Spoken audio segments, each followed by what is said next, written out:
Kaila Troy made international headlines this summer as part of Love Island UK, which is now streaming on Hulu, but she's also a DJ. She has played many gigs here in Chicago, which is how we know each other. Kaila, first of all, I just want to go ahead and say, how did Love Island, how did you get on the show and how did that all, process happen? It's an interesting process, to be honest. I wanted to go on the show to find love, right? Because in my real life, I haven't been successful at love. I've been successful at work, but just not love. So my sister sat me down during the pandemic and said, Kaila, let's watch this show. You'll like some of these guys on here, da da da. And it was my first time watching the show during the pandemic. And when I was watching it, I was like, gave me an idea. And I was like, I'm going to apply for this. And I researched it and I was like, let me see if they have applications open right now. And they very well did. And I was like, said to my sister, I was like, right, I'm going to apply. And I'm like, I'm getting on this show. I'm going to apply. One of the things that, when I heard you were going to be on the show was that you didn't show up until, week number 5. You weren't there from the beginning, which I think probably makes it a little more difficult. It does make it a little more difficult. And the thing was, I was supposed to be in the beginning, but they changed my place so many times and where they wanted to put me. Because the way the show works is they changed their mind with a lot of different people where they want to place them. So for me, I was initially supposed to be in the beginning in the first lineup. And then they changed my flight date to fly out later. And then when I flew out, they wanted me as the bombshell towards the beginning, like the first week or two of the show. And then they changed their mind again. And then they said, we're going to have you wait 4 weeks. And so I was in Spain just waiting for 4 weeks. So I was in Spain for 6 weeks. Waiting until it was my time to go on the show. And then they decided, yeah, we're going to put you as a casting girl. So at first I was kind of like, I don't know. They're well into it at that point. And I was like, this is going to be a little tough. But then I was like, okay, the show kind of took a while to warm up this season. So I was like, okay, maybe it's all for the better. But yeah, it was a lot of changing around. You also did make some headlines this week as far as Teddy. Yeah. How when were you able to see the footage of when you were actually on versus seeing the show? When we finished when I finished the show, I'm still kind of in Spain until the show airs. So when the last episode airs, that's when you can leave Spain. And that's when you can get your phone on the way to the airport in the car. So I really didn't see it. My mom told me, she was like, Kaila, the bad news, they didn't show you at all. They didn't do this, they didn't do that. I was like, what? So I didn't know until my mom told me. And then when I came back home, I was like, I wasn't pressed to kind of watch the episodes because I was like, I lived in it. And then I want to say a few days after I was home, settled back, I was like, let me watch this. And then low-key I was bored and just kept on fast forward. Now, as far as the connection with Teddy and everything that came out this week, do you think things would have been different had you been on week number 1 versus coming in a couple of weeks later? I think definitely it would have been different for me. I don't know if it would have been different with me and him, but I definitely feel like it would have been definitely different for me. I might have connected with somebody else or one of the other boys that were in there previously that left before me.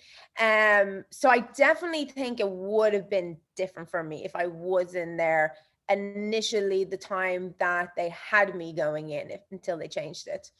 Now, the show, is it based in the UK, but is shown here on Hulu in the States.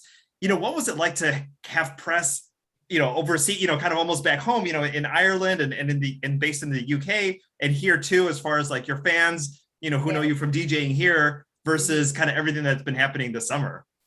Yeah, it's very interesting because I had to keep a secret for a long time. And I had to keep it a secret even from my family. And I knew once it got out that, and I'm from a small town in Dublin, so I knew everyone would be like, what the hell is going on? And, I had, people that I grew up with, that were happy to see it. And some were like in the corner, like, and then, but it was very interesting. I will say it was good to see where I'm from and people that I know support me, and that they were happy with how I kind of represented Ireland. And they were a little disappointed the Irish didn't get as much airtime, but yeah, no, it was good, and it was good to see that, to be honest. So yeah.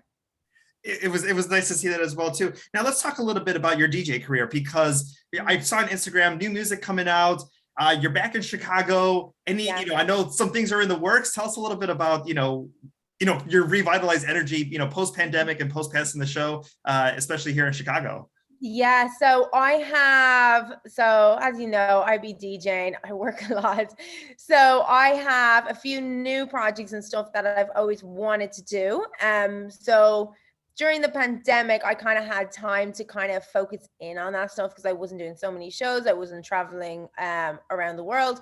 So I have a single coming out soon, which I am excited about. So I have new music coming out and working on more music too. So by January, you should see 5 songs coming out from me. And but I'm going to be releasing the one song next week, actually, before the reunion of Love Island. And then another project that I'm working on is also my nonprofit, which is something I've kind of wanted to always do. It's going to be with children, teaching them how to DJ and giving them the resources and tools they need to learn how to DJ. And I'm trying to I'm creating a program right now and try to update the music school system basically and get DJing involved in the schools more. Yeah. Is that going to be based in Chicago? So yeah, I'm going to base it in Chicago. I'm also going to base it in Dublin too, where I'm from. And hopefully what my plan is, I definitely want to branch it out to different places around the world. So yeah, that's the goal. That's awesome. I mean, there's DJ Olivia, who is a young DJ She's who I so see. Great. She's so great. I mean, she knows her songs. I mean, she plays all the songs that I was like, this is something that a teenager should not be knowing, but it's all the songs that you obviously know that she had great teachers, great parents who are fostering her along, and we want more of those, especially young women, to be able to do that. Yeah, exactly. She's great. Let's go ahead and talk a little bit about the reunion. Are you going to be? Is it a special? Is it going to be airing here in America? Yeah, tell us a little. So I don't know. I'm the worst person to ask because I've never watched this show as a fan until I watched it during the pandemic. So I don't really know how it works. I'm still finding out details and how the reunion works, to be honest. So I do know it's going to be September 5th in London.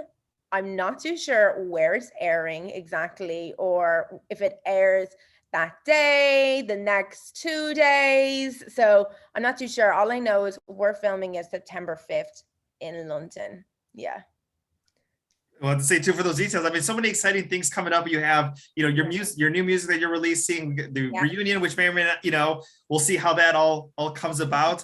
And then I want to ask also as far as joining the platform of OnlyFans, because there has been, a lot of talk about the platform. Everything I'm doing, there's something in the press about it. That's the thing too, is that, the more people that, that know your name, the more you're able to raise your platform as far as music, other, media opportunities, the nonprofit. I mean, all these things kind of add up, together. Yeah, exactly. Mm-hmm. What's it been like as far as being on that platform and, being able to share, content with your fans? It's been a great platform. The people that created this platform, I will say, is literally a goal of mine. It is a great platform to monetize off of what you're doing. And I've just worked with them over the last year. And it's honestly been so life-changing just to see how this platform works. The money that comes in from it is crazy. And yeah, it's a really good platform and tool for me to gain new exposure, gain new fans, and monetize off of that. Like I say to people, I'm like, I think it might now be 500,000 fans, but we're almost at 500,000 fans on OnlyFans. So it's just incredible for me as a DJ, because as a DJ, the goal is to, promote what you're doing, gain more exposure, and create new fans, like, every day, so they can hear your music, come to your shows. So for me during the pandemic to kind of create a whole new massive fan base was definitely a blessing, and that was only something I could do with this platform, to be honest. So yeah, it's been great. So looking forward to you coming back, in the Chicagoland area sometime in September, Yeah, maybe the I fall. know, fingers crossed, we're talking about it. So Chicago will finally see me DJ, I think, soon. Yeah, it's been a while. So Did I'll well. be back. Well, thank you so much for your time today, DJ Kaila Troy on Instagram. Go ahead and find her. You can also find her other platforms on that site as well. Yeah. And thank you so much for your time. It was good to see you. Yeah, it's good to see you too, Rudy. And hopefully I'll see you in person soon. Yes, right?